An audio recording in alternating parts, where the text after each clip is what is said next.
आज फिर लेकर आया हूँ आपके लिए एसबीआई की बहुत ही शानदार स्कीम, एसबीआई एनओटी स्कीम। तो देखिए, पूरी जानकारी से पहले आपको बता दूं कि ये वीडियो सिर्फ एजुकेशन पर्पस के लिए, निवेश की सलाह नहीं देता है। आप बैंक में जाइए, पूरी जानकारी लीजिए, कितना पैसा जमा करने पर कितना ब्याज देखने को मिलता है, कितने टाइम में। ठीक है, तो अभी तक आपने चैनल को सब्सक्राइब नहीं किया तो सबसे पहले चैनल को सब्सक्राइब कर लीजिए पूरा वीडियो देखने से पहले।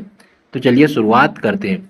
एसबीआई एनओटी स्कीम के तहत बैंक में एक बार में एक मुक्त राशि जमा करनी होती है। मतलब एक बार में आपकी क्षमता के अनुसार 1 लाख रुपए जमा कर सकते हैं, 2 लाख रुपए जमा कर सकते हैं। जिसके बाद कस्टमर को हर महीने मूल राशि के साथ मासिक ब्याज दिया जाता है। मतलब जो भी आपका ब्याज बनेगा वो आप हर महीने भी ले सकते हैं, जैसा आपको उचित लगे उसके हिसाब से। यह ब्याज हर 3 महीने में अकाउंट में बची राशि पर कंपाउंडिंग के आधार पर कैलकुलेट किया जाता है। मतलब ऐसा नहीं है कि आपको वो सिंपल इंटरेस्ट साधारण ब्याज के अनुसार होगा, आपका ब्याज उड़ जाता है। जैसे आपके मान के चलिए आपने 1 लाख रुपए जमा करे, 1 लाख रुपए, लेकिन आपको जो ब्याज मान के चलिए 1 लाख पे आपका ब्याज बने 5,000 रुपये बना मान लो।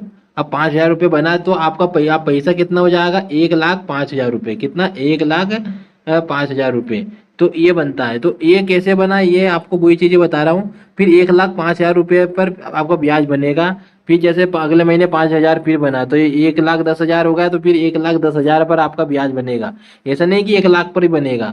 तो जैसा ब्याज जुड़ता जाता है वैसा आपका पैसा भी बढ़ता जाता है कंपाउंडिंग के आधार पर।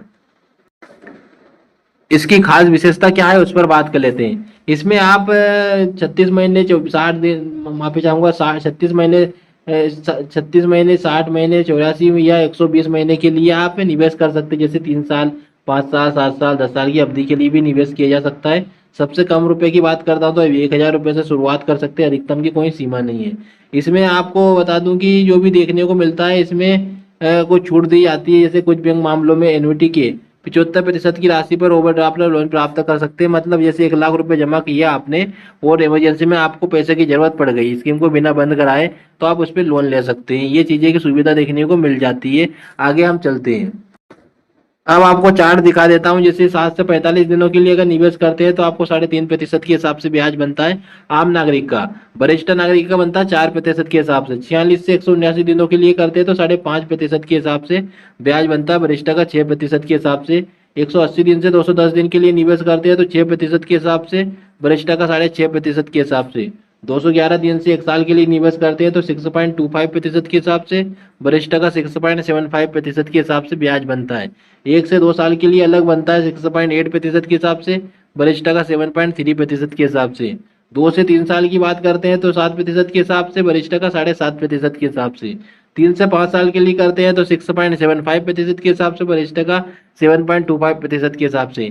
ये जो ब्याज दर देखने को मिलती है ये पुरानी है, लेकिन आप इसके आधार पर आप बैंक में जानकारी लीजिए क्या वाकई इतना ब्याज देखने को मिल रहा है या नहीं। क्योंकि देखिए ये ब्याज दर में परिवर्तन आपको देखने को मिल सकता है, क्योंकि समय के आधार पर ये परिवर्तन होता है। तो ये पूरी जानकारी आपको बैंक में जाकर ही मिलेगी। तो अभी तक चैनल को सब्सक्राइब नहीं किया तो जल्दी से कर लीजिए। मिलते हैं अगले सेशन में।